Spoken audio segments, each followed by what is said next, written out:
So just going to do a quick video this time. Thank you guys for watching and, bearing with me here with all this stuff going on. I know we had some hiccups in some videos. So I'm just going to talk about the Fallout set. First impressions. I got the deck list here right in front of me.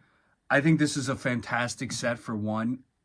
It seems like it's going to be a big hit. It's got a lot of cards with a good value. I like the art a lot too. I'm a Fallout person, so you may not like that part, but this is just like the Lord of the Rings decks I was talking about.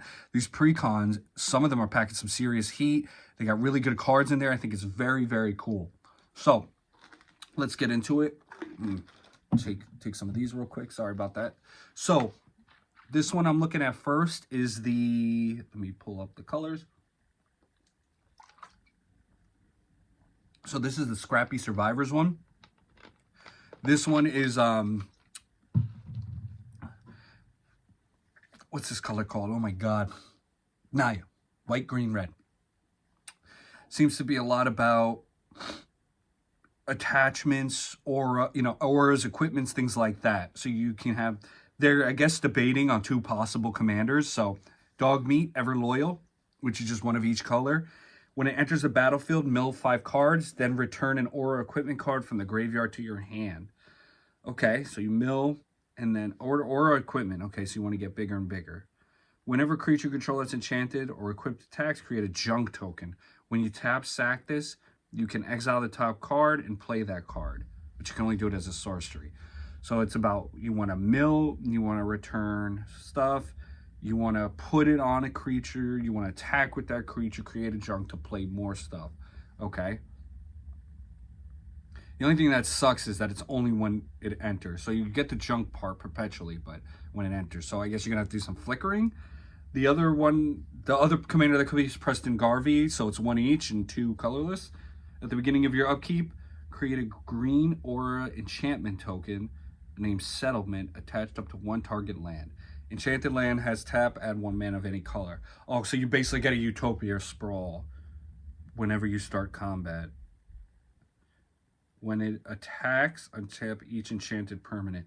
Oh, shit. So you can enchant your land, enchant your creatures. This attacks. At the beginning of combat, you just keep getting settlements. When it attacks, you untap all your lands, and if you have any enchanted creatures, you can untap them. Wow. So does that take him out of combat? I wonder. I mean, I guess not, because that would sound stupid, right? Like, why would you play it then? I think. We'll see. So, pretty interesting. It's got 10 1s,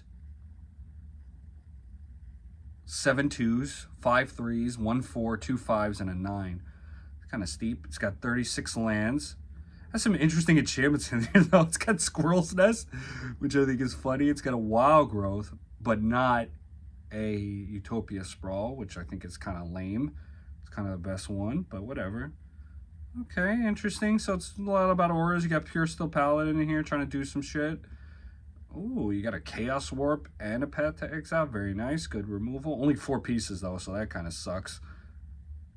Behemoth Sledge. That makes sense. Swiftfoot Boots. Interesting. So that one seems like you want to put things on a lot of creatures. A lot of Voltron-y type stuff.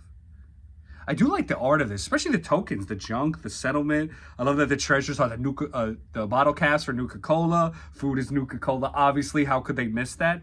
The mechanic is interesting, too. So they're introducing radiation. It says at the beginning of your pre-combat main phase, if you have a rad counter, mill that many cards. For each non-land milled, you lose 1 life and a rad counter. So you basically build them up, you lose them all, lose a life, draw a card. Okay, cool.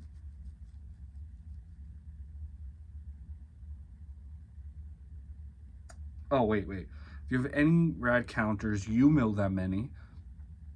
So this could be for you or your opponent. For each non-land milled, you lose 1 life and a rad counter. I see. Huh. So you want to clear them out the queue, kind of. Next one, Hail Caesar, red, white, black. 4/4. Each of those colors plus 1 colorless for 4 total to human soldiers, so tribal. Whenever you attack, you may sacrifice another creature. When you do, choose 2. Create a 1/1 red-white soldier token with haste that are tapped and attacking. You draw a card, you lose a life, or this deals damage equal to the number of creature tokens you control the target opponent.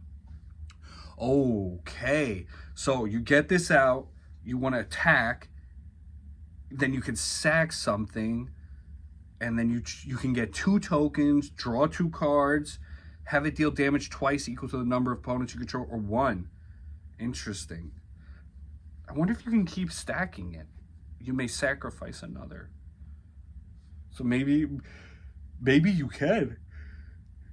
You may sacrifice another. Yeah, so it just can't be this. That would be pretty dope. Because you could potentially attack with 3 things, sack 2 with this and 2 things, sack 2 things, net 4 tokens attacking. I mean, if you have enough go wide stuff or enough puff bump stuff, that could be really deadly. Or you just draw 4 cards. Wild. The other version, I guess the alternate, we'll say, commander, is Mr. House, President CEO. So same thing, Mardu. Whenever you roll 4 or higher, create a 3/3 colorless robot. Whoa. Let me just have some water here. I said robot. Create a 3/3 colorless robot artifact creature token. If you roll a 6 or higher instead, create that many tokens and a treasure token instead. Oh, sorry. That token and a treasure. Roll 6-sided dice plus an additional 6-sided die for each mana for treasure spent to cast this ability.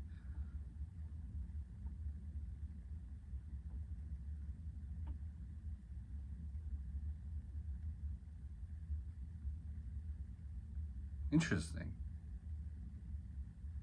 So you want to get treasures out. You want a Smothering Tide in this deck, to say the least. Oh, wow. It's got a Skull Clamp, a Soul Ring, an Arcane Signet, and 3 Talismans.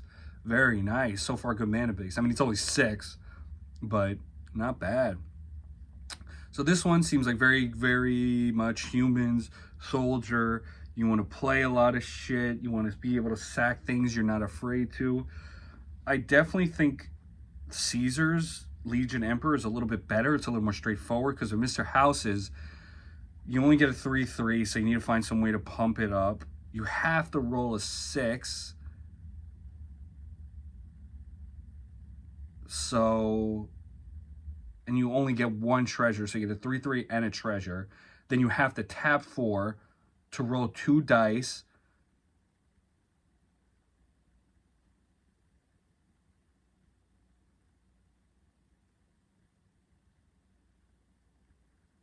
And then for treasure spent, so max 4.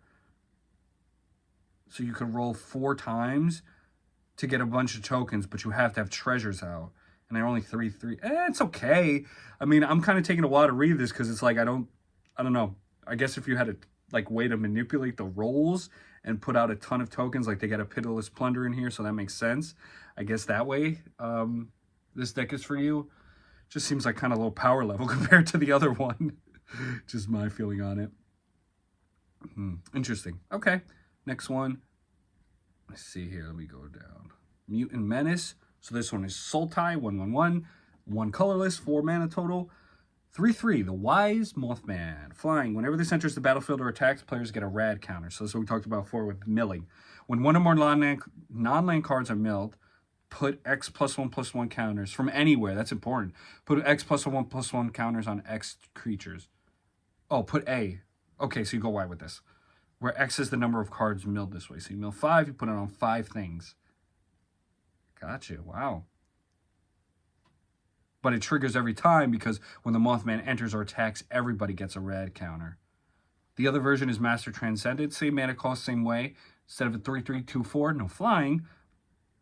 When the Master Transcendent enters the battlefield, target player gets 2 rad counters. Put target creature in a graveyard that was milled this way onto the battlefield under your control.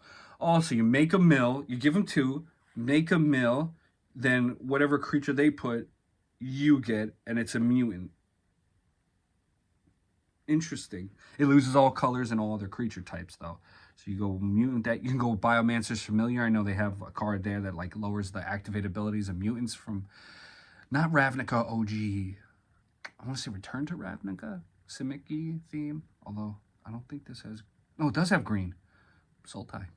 Not bad. Very cool deck. I like that the commander is flying. Well, at least one of them. Inexorable Tide. Ooh, reprint of that. Very nice. Bring that cost down.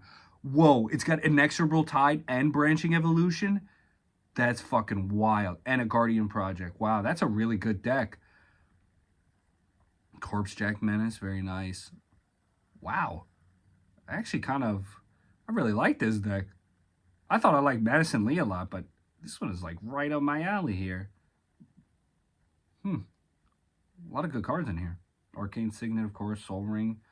3 Talismans. I mean, this has green. Like, I wish they threw a Nature's Lore. I get it. It's a lot of money, but I wish they would start putting those in to fucking bring the cost down. Like, those cards, I don't think should be that much. I mean, I get why, like, I think some cards should be special, like Jeweled Lotus.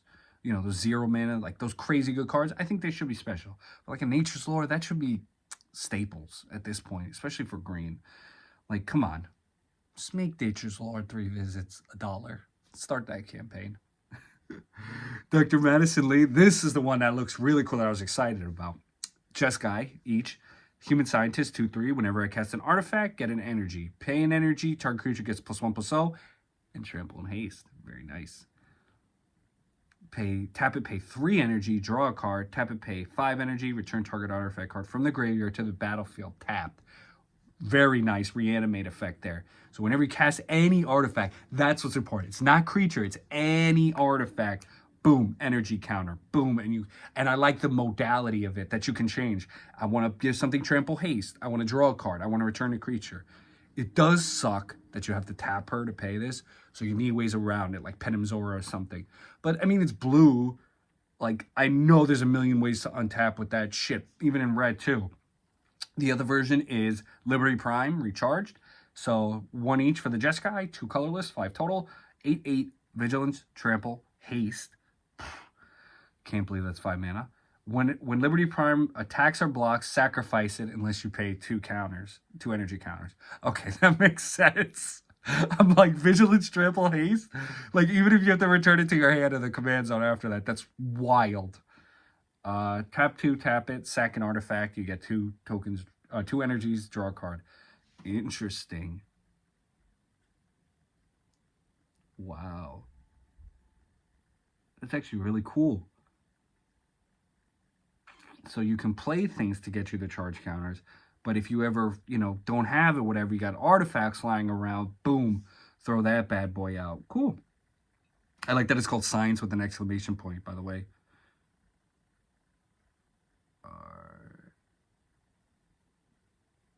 It's got an austere command. Okay. Dispatch, great. Swords to Plowshare. What else? Mechanized. A lot of artifacts I see. That makes sense. Mystic Porch, Patermonicon, Treasure Vault, Lightning Greaves, Mind Stone, Soul Ring, Talismans. Makes total sense. Thought Vessel, Wayfarer's Bauble. Yeah, all these cards make super sense. Solemn, always in that deck. Still Overseer, White Rogue, Loyal Apprentice.